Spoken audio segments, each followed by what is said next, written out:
27ஆம் சங்கீதம். கர்த்தர் என் வெளிச்சமும் என் இரட்சிப்புமானவர், யாருக்கு பயப்படுவேன்?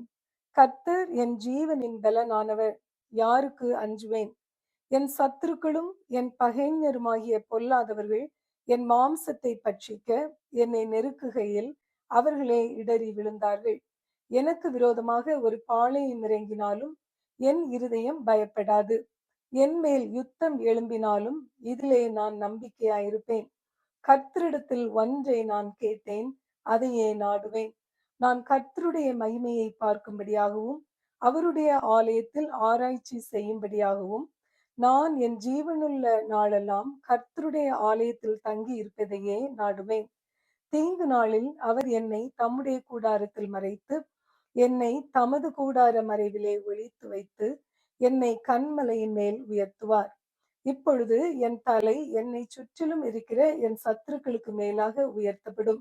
அது நிமித்தம் அவருடைய கூடாரத்திலே நான் ஆனந்த பலிகளை இட்டு கர்த்தரை பாடி அவரை கீர்த்தனம் பண்ணுவேன். கர்த்தாவே, நான் கூப்பிடுகிற சத்தத்தை நீர் கேட்டு எனக்கு இறங்கி எனக்கு உத்தரவு அருளிச் செய்யும். என் முகத்தை தேடுங்கள் என்று சொன்னீரே, உம்முடைய முகத்தையே தேடுவேன் கர்த்தாவே என்று என் இருதயம் உம்மிடத்தில் சொல்லிற்று. உமது முகத்தை எனக்கு மறையாதேயும். நீர் கோபத்துடன் உமது அடியேனை விலக்கி போடாதேயும். நீரே எனக்கு சகாயர்.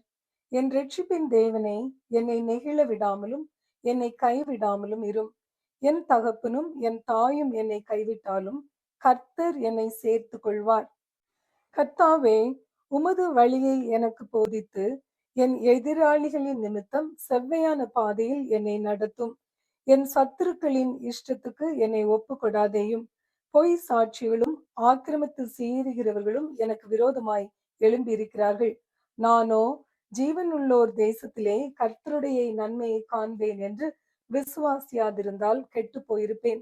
கர்த்தருக்கு காத்திரு, அவர் உன் இருதயத்தை ஸ்திரப்படுத்துவார். திட மனதாயிருந்து கர்த்தருக்கே காத்திரு. 27ஆம் சங்கீதம் நிறைவு பெறுகிறது.